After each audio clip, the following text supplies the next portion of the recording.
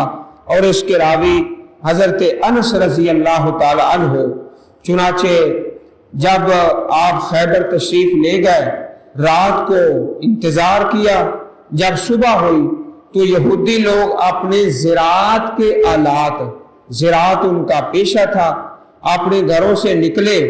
جب انہوں نے آپ کو دیکھا تو چیخ اٹھے اور کہنے لگے واللہ ھذا محمد والخمیس صلی اللہ علیہ وسلم، محمد آ گئے اور اپنا لشکر لے کر آ گئے۔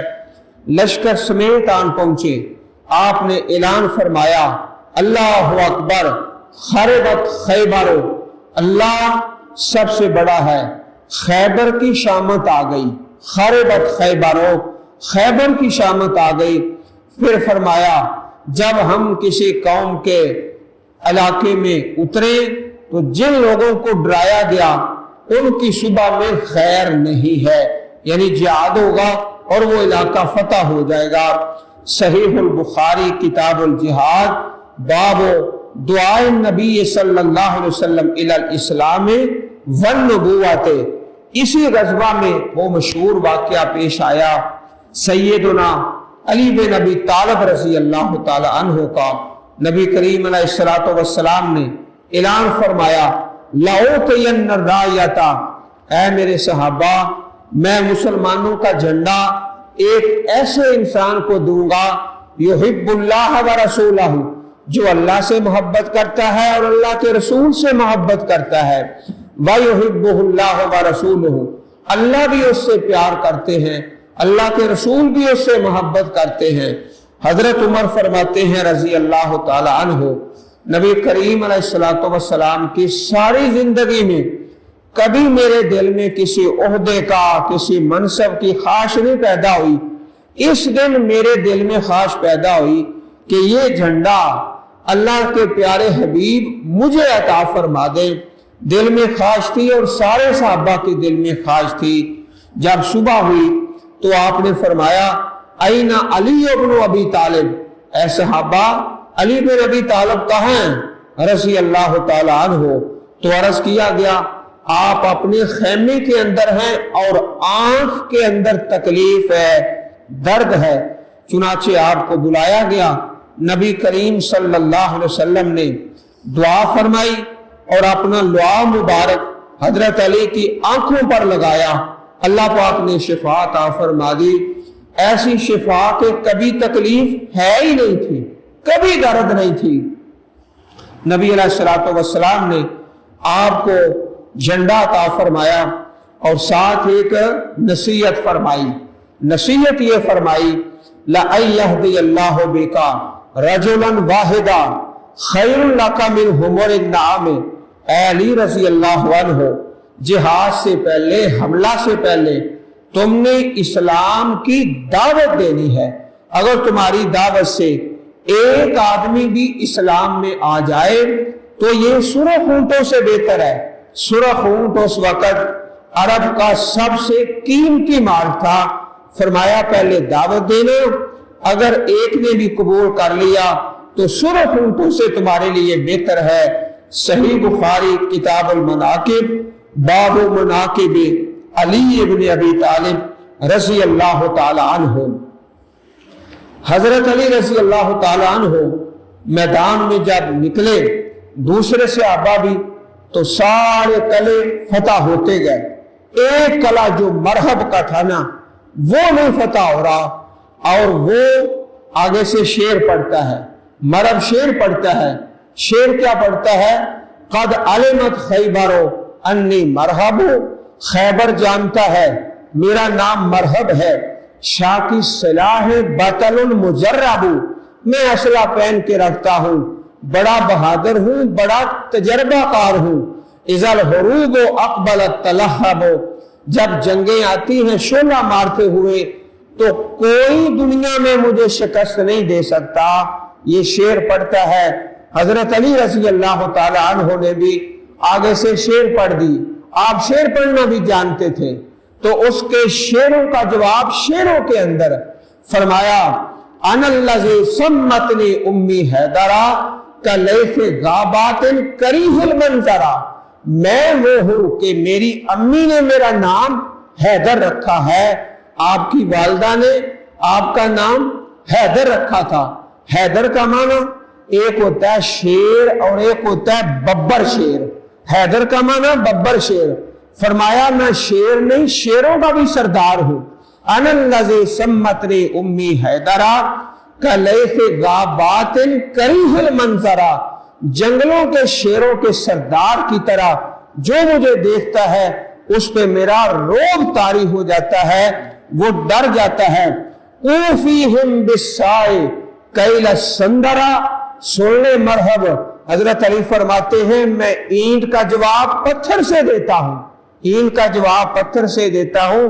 اس نے پہلے شعر پڑھے، آپ نے بھی شعر پڑھ دیے، اور پھر آپس میں جنگ شروع ہوتی ہے، حملہ ہوتا ہے۔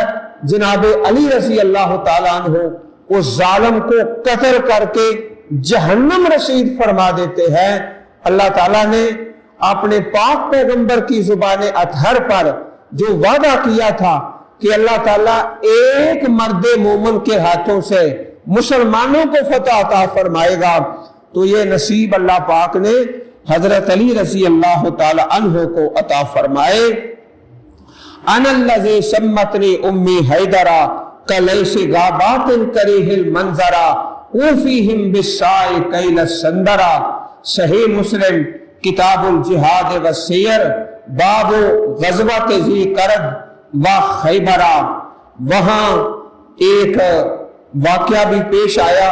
نبی علیہ الصلوۃ والسلام کو کھانے کے اندر زہر ملا کے بھی دیا گیا، جس سے ایک صحابی بھی شہید ہو گئے۔ آپ علیہ الصلوۃ والسلام پر بھی اس کا اثر ہوا۔ آپ نے پہلے تو اس عورت کو معاف کر دیا جس کا نام تھا زینب بنت حارث، یہودی عورت تھی۔ بعد میں جب وہ صحابی شہید ہو گئے جنہوں نے زہر والا کھانا کھایا تھا، آپ نے پھر اس ظالم کو قتل کرنے کا حکم دے دیا۔ صحیح بخاری کتاب الجہاد باب اذا غدر المشرکون بالمسلمین۔ تو یہ غزوہ صلح حدیبیہ کے فوراً بعد ہی پیش آ گیا۔ اب اللہ تعالیٰ نے 3 قسم کے لوگوں کو آزادی عطا فرمائی، رخصت دے دی کہ وہ جہاد نہ بھی کریں تو جائز ہے۔ لیس علی الاعمی حرج، نہیں ہے نبینے آدمی پر کوئی حرج، ولا علی الاعرج حرج، اور نہ ہی لنگڑے پر۔ یہ 2 ایسے ہیں جن کو مستقل رخصت ہے، مستقل جہاد نہ کریں۔ ولا علی المریض حرج، اور نہ بیمار پر کوئی حرج ہے۔ یہ جو مریض ہے نا، اس کی رخصت عارضی ہے، کیونکہ جب یہ صحت مند ہو جائے گا پھر اس پر جہاد فرض ہو جائے گا۔ وَمَن يُطِعِ اللَّهَ وَرَسُولَهُ، اور جو اطاعت کرتا ہے اللہ تعالیٰ کی اور اس کے رسول کی، يُدْخِلْهُ جَنَّاتٍ تَجْرِي مِن تَحْتِهَا الْأَنْهَارُ، اللہ تعالیٰ اسے داخل فرمائیں گے باغات میں جن کے نیچے نہریں چلتی ہیں۔ وَمَن يَتَوَلَّى، اور جو پھر جائے، اراض کرے، روح گردانی کرے، منہ پھیر لے، يُعَذِّبْهُ عَذَابًا أَلِيمًا، اللہ تعالیٰ اس کو عذاب دیں گے، عذاب دردناک۔ اس سے آگے تیسرا رکوع شروع ہوتا ہے، لَقَدْ رَضِيَ اللَّهُ عَنِ الْمُؤْمِنِينَ إِذْ يُبَايِعُونَكَ تَحْتَ الشَّجَرَةِ، تو اس کا عنوان پہلے رکوع کے ساتھ ملتا ہے۔ چنانچہ آپ پہلے رکوع کی آخری آیت کریمہ دیکھ لیں اور تیسرے رکوع کی پہلی آیت کریمہ، تو ان کا عنوان ایک جیسا ہے۔